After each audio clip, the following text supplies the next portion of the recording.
Fascism, the White House billionaires in white sheets. Is it the end of America? Maybe. Come on, y'all, it's time to flee. Flee, flee, flee to a country that protects me. All right. Here we go. There we go. Welcome to Flee. We have fled, and we're here in Canada.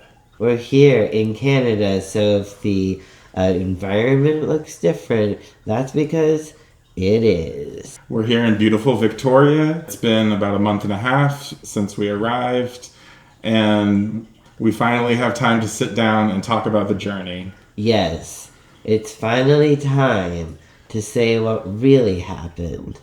Those 3 short days crossing from California to Victoria. Whoa, let's reveal the truth. How are you feeling after being here for 6 weeks versus how we felt before we left? I was saying things like, they're gonna mobilize the military, and unfortunately, I was right. So that was terrible. One of our friends and PAs got arrested trying to block the idiot parade of Marines. Shout out to Cy for putting everything on the line to make a point about what's right and wrong. Yeah, that was very brave. I do feel generally like a lot safer and a lot more at peace right now. Me too. It's just been so nice to be able to feel at ease. It's not everything. It can be performative, but we see rainbow flags everywhere. We see people making an effort to be inclusive. Yeah. And that makes such a difference. There are parts of America where they're banning rainbow flags and just trying to make queer people invisible, so it's a huge difference. That's, something I've been noticing, just like queer couples walking together. Not to clock anybody, but, it's Pride Month. Pride for Victoria is actually in July, but they're also celebrating June Pride Month. And I don't think that's the only reason why we're saying that. I think there's going to be more and lots of group activities with queer people. He might be a centrist banker, but the Prime Minister of Canada did raise the Pride flag for Pride Month. So that's something. Now that we're in that state of mind, we get to decompress in this conversation and really tell you how we felt on the way here and the couple days before that were so intense. Yeah, so let's rewind to we started packing and sorting and stuff months ago, and we were like, God, look how pared down everything is. Oh my God, we're so great. I regret so much not doing so much more at those earlier stages, because just as we were trying to prevent it, the time just lessened and there was more to do than we had thought. yeah, we basically had 2 weeks to complete the packing, and even though we'd had 2 yard sales at that point, there was just too much stuff. And we reserved a 15-foot U-Haul truck. Yeah. U-Haul. At U-Haul. Fucking U-Haul. Yeah. The day before we were set to pick it up, they call us and say, oh, there's no 15-feet trucks available. You have to get a 10-foot truck. We can give you a trailer as well, and you can put the overflow in there. So we got stressed out and didn't realize that we would need the trailer. Picked up the 10-foot truck, filled it, which took a day. Yeah. With Edie Fake's generous help, and realized we didn't have enough space.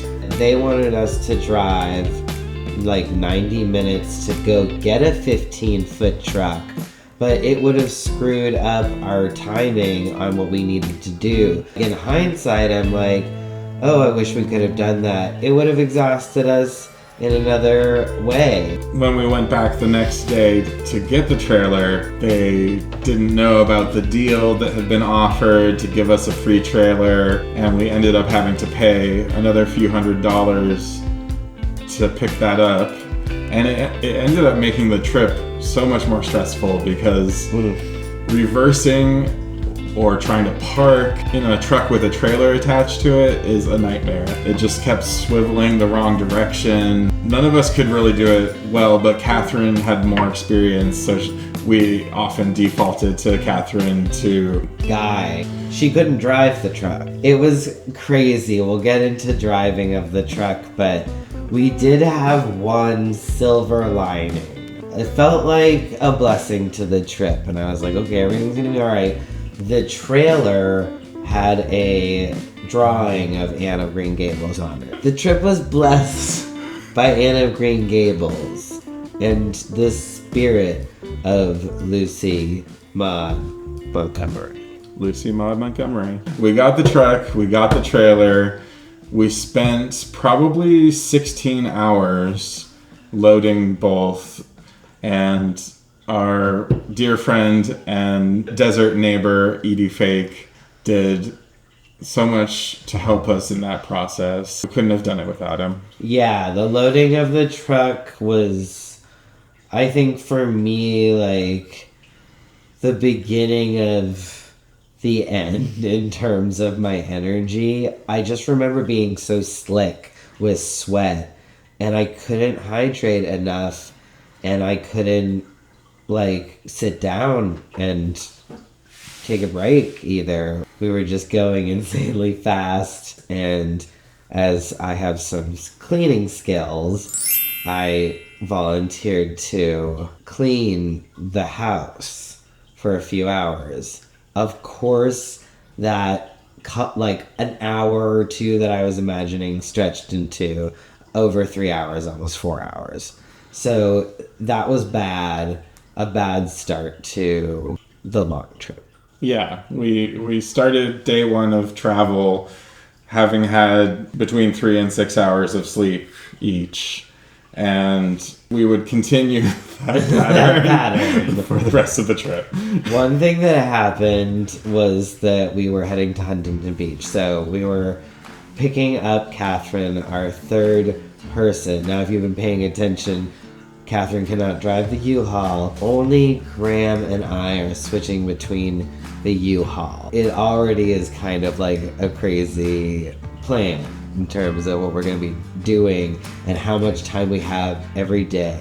So on that first leg, one thing we'd forgotten to do was give the cats the gabapentin. I started out driving them in the Honda Civic by Yucca Valley.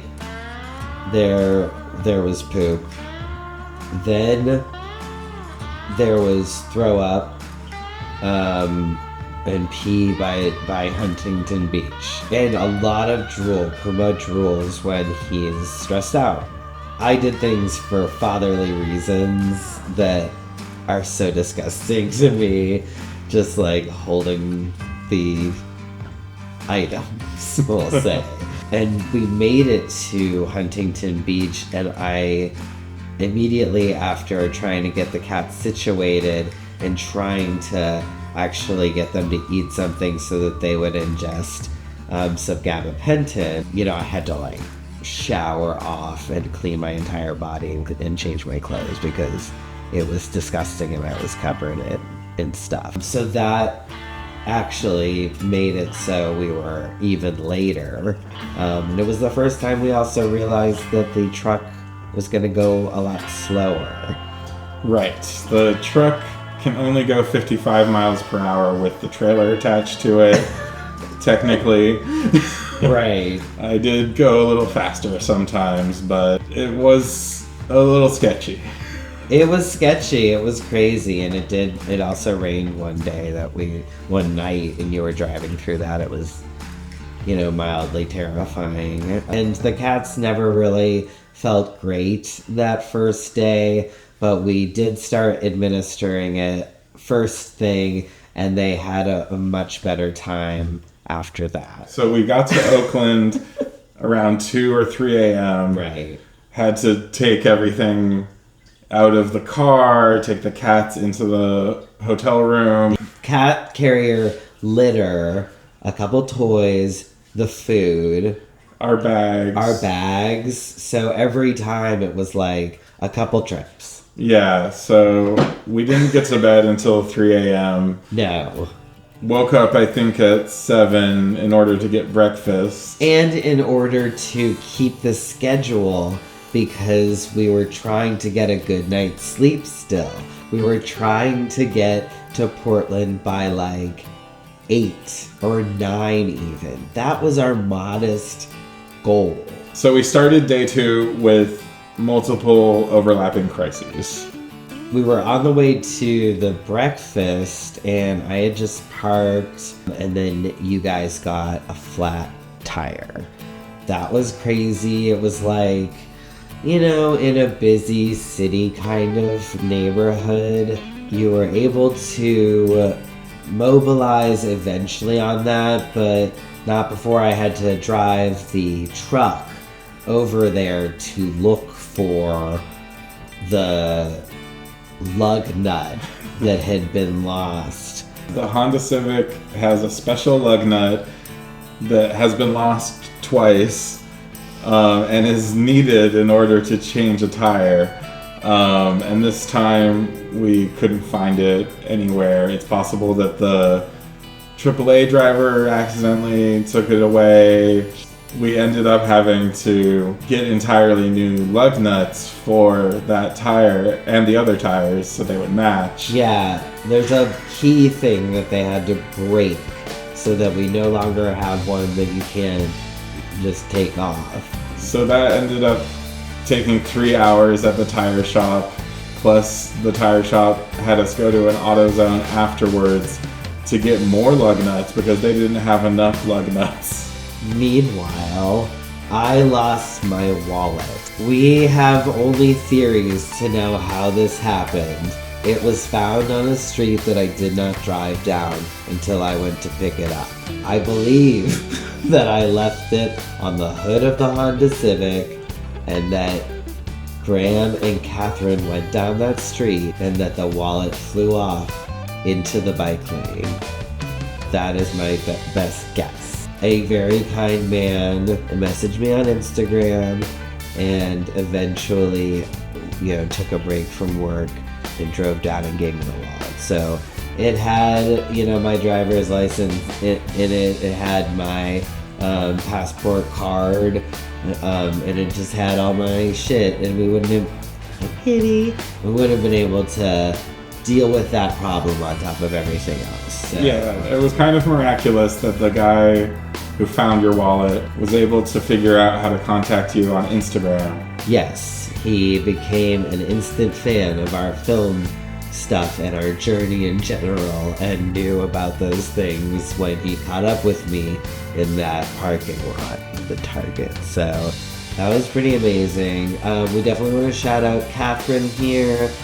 She was amazing through everything. She drove a ton, like more than the scheduled amount because the U-Haul was really exhausting and she was just a trooper. Yeah, we were all incredibly exhausted by the time we got to Portland at the end of the second day, and Catherine was just so chill and grounded throughout. Speaking of which, it was unfortunate that we couldn't afford to get Catherine a good night's sleep in a nice hotel.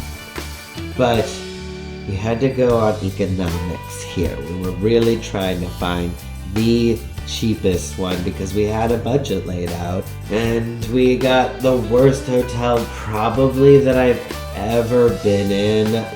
But Portland, it was, bug infested.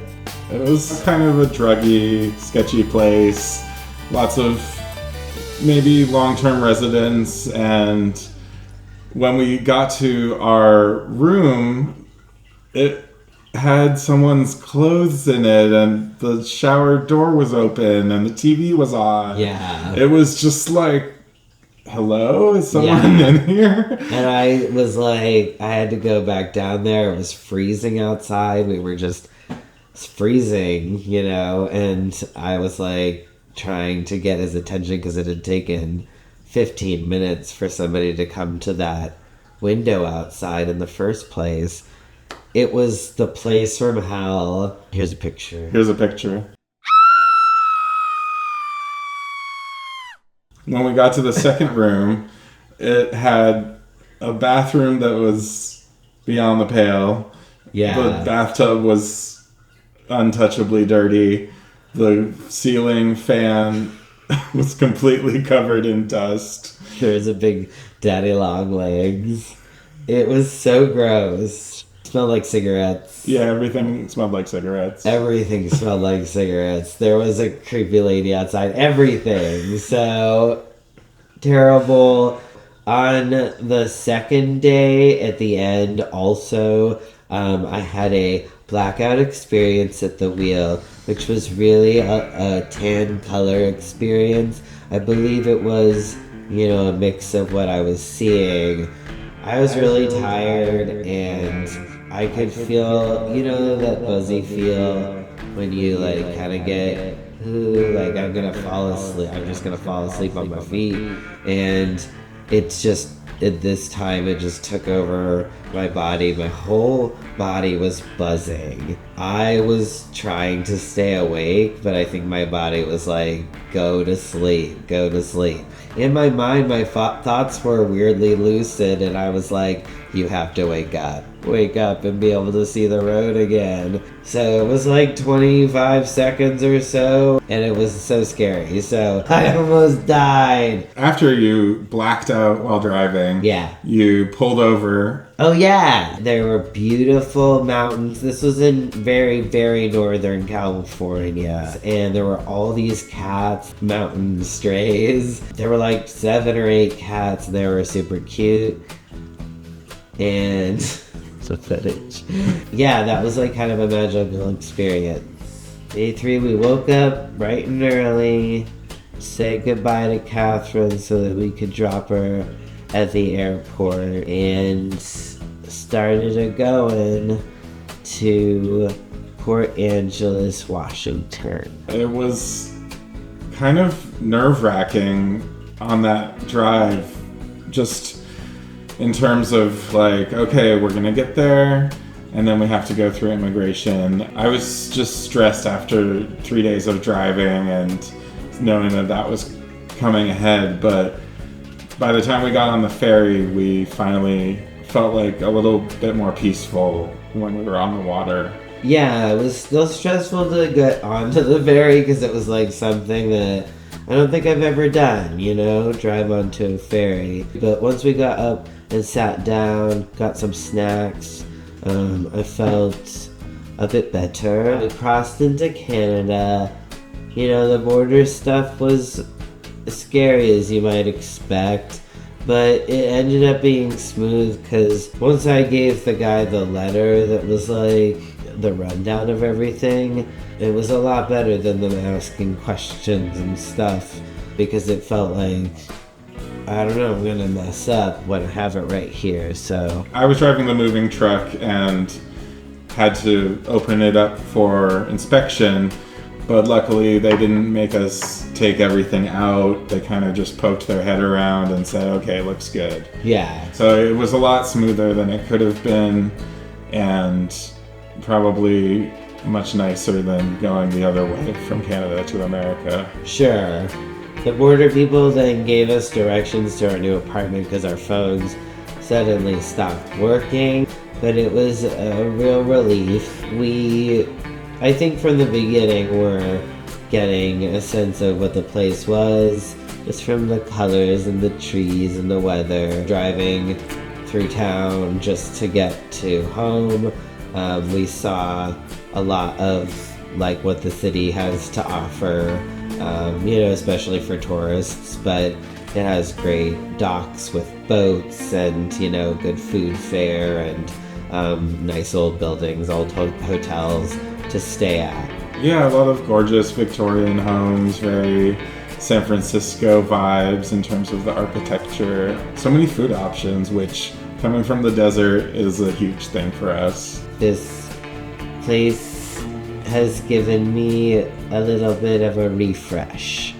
And the cats too. I don't know why, but the cats seem like even happier. I think they liked the old house, but it had concrete floors that weren't very comfortable for them. Yeah. The weather probably wasn't their favorite. Yeah. And they've really adjusted quickly to living here. Yeah, we were able to find this place with our friend here, and it's been really wonderful living with him. I was, of course, naturally a little nervous that change the way that we live as a newly married couple, especially. But I think it's been a wonderful match for us with our roommate. Yeah, he's super chill, and we just do our own things for the most part. We're all pretty clean, so Yeah. that meshes nicely. Yeah, we go out all the time and enjoy nature on our own, you know. So we're not in our living space nearly as much, I think, as we were in the old place. Yeah, and there's just so many gorgeous hikes within half an hour. Yeah. So many beaches and places to see the water. It's really lovely. We also have immediacy to groceries, the transit to any place that we need to go. And I think we've really made it a good routine so far, just figuring out the budget with the conversion and all of that, how to be like, okay, like this is what life costs here. Some things are a lot cheaper. So we've been adjusting to that. Have you experienced any culture shock as an American living in Canada for the first time? Whoa, it's Canada. I guess there's just some accents for sure. I haven't heard a lot of people say A, but I've definitely heard some A. But I think, you know, there's mostly just like, it's like America, but it's sort of an alternate universe kind of thing. And I'm used to beach cities and stuff, so there's a lot of the earmarks of that.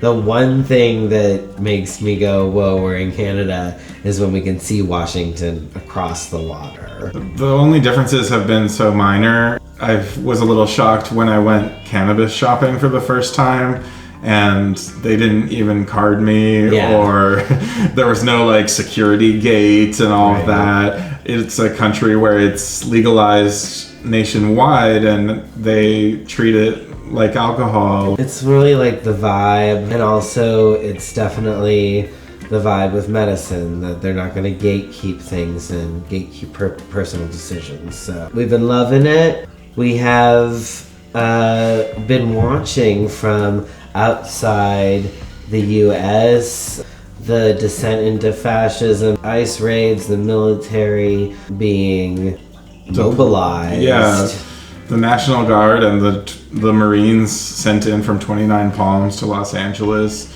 to police people at protests and protect ICE. Yeah. It's shocking, and people are just kind of accepting it because that's the new reality. I saw this thing about how 75 Democrats in the House signed a bill praising ICE after all this has been happening. So it's like, where is the leadership? Where are the people fighting against this in politics? There are exceedingly few, and most of the resistance is coming on the ground from communities trying to defend their home turf. Yeah, you can't even write a no ice on a napkin at Dodger Stadium without being kicked out. So, yeah, we do obviously sit with some survivor's guilt. We definitely would have been there at protests in California had we been in the state. But this is something that we're hoping to at least counteract with art and with supporting our friends, etc. But it is something where I'm like, I am so glad that we're here because I couldn't mentally take this, and it turned into the reality that I was most fearing. The psychological pressure just feels so different being on the other side. It's not like it's not affecting us seeing what's happening in Los Angeles, where we both lived for many years. Yeah. It just feels somewhat safer here, and it's not like we can just go to brunch and everything's perfect. We have to get involved in Canadian politics and fight for things to be better everywhere, but we can still go to brunch. Anyway, yeah, we feel safe, but we know that fascism also bleeds into other governments, other countries. That's just the way that it works. So we have to fight it here and make sure that we keep Canada safe, and also make sure that we're fighting it for the people back home that we really love and care about. yeah, I think it's really important that we use whatever small platforms we have on social media and elsewhere to speak up about injustice. So that's sort of how we feel right now. We're mostly gearing up to do the premiere of our film, Minister Chucky. It's a short documentary that is about some of the same things that this podcast series thing is about, but we are celebrating in particular our usage of the Chucky Minister in our wedding and what that actually meant to us as queer people and people in a real horror film that is fleeing, the country that we've been in. We're excited to announce that Minister Chucky is premiering August 1st at Queer Screams Festival in Portland, Oregon. So if you're in the Pacific Northwest, come check it out. It's going to play between two Chucky films, Bride of Chucky and Seed of Chucky, the two best ones. And there's going to also be a Q&A with Don Mancini, the creator of Chucky, right before our screening. So come celebrate Chucky and queerness at Queer Screams. Yeah, amazing. We're so excited. To be frank, we are trepidatious about me leaving and coming back. For now, I believe it is safe for me to cross, and we'll be driving 5 hours to Portland and then coming back across the ferry once more. We've been trying to stay connected with our friends from the desert, and we're making new friends here in Victoria. We've been going out to all kinds of events, gay bars. We went to an open screening event where we showed a short film and met a bunch of filmmakers. So we're getting to know different communities here in Victoria, and it's kind of awesome. Good community vibes, both filmmaking and queer, and then crossover somehow. Already we've met queer filmmakers, so we're super excited to continue that and continue making friends. Yeah, and the swimming pools here are sick. The community pools are amazing, and we already went to one queer swim event. We've gone to another pool that had a lazy river with our friends. So cheap. Yeah, it's lovely. What is this show Flee about? Now that we're here, is it fled? We have fled, so the fleeing is in the past tense, but I think it was important for us to document our journey. I think we've had the privilege of leaving in a calm and collected fashion. Sure. It took us 6 months from the beginning of planning to getting to Canada, and we had the support of our friends and family along the way. And it still felt, rushed and crazy at the end. But I think we want to provide inspiration and motivation for people to make the change if they can and leave a bad environment and go somewhere better. Yeah, I would say that the biggest things that I would want to communicate to especially our trans friends is that the medicine situation is a lot easier up here. It still will take some means, but it's way more navigatable and way cheaper than anything that you would find in America. The private systems are good because there's a healthy public system, and so if that's something that you're nervous about, that shouldn't be. That should be the least of your worries. Neither of us are on the public healthcare plan yet.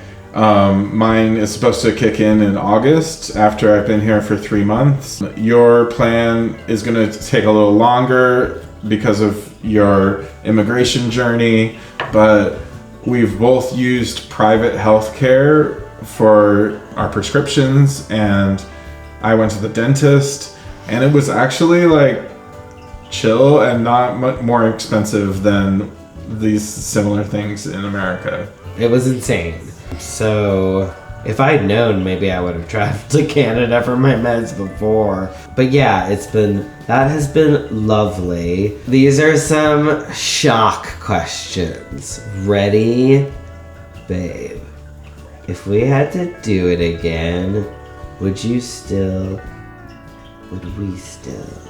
Absolutely. Yeah. There are a lot of things I miss about the desert, 29 Palms, and our community there, but we're still connected to them, and we've adopted so many beautiful things here. I have no regrets, and I can see myself living here in BC and on Vancouver Island in particular for a long time. Yeah, Vancouver Island is bitchin'. And we still have the desert. It still exists, and we're gonna be there running our 29 Queer Film Festival at a great time of year to be there. The second edition comes up in September, so if you have any films you want to submit, send them our way. Yes, send them to us.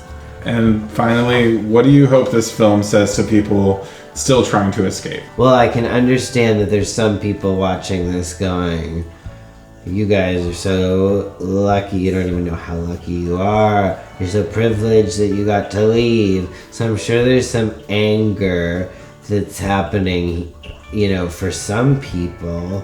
What I would hope is that they realize that we will help anybody we can with the process.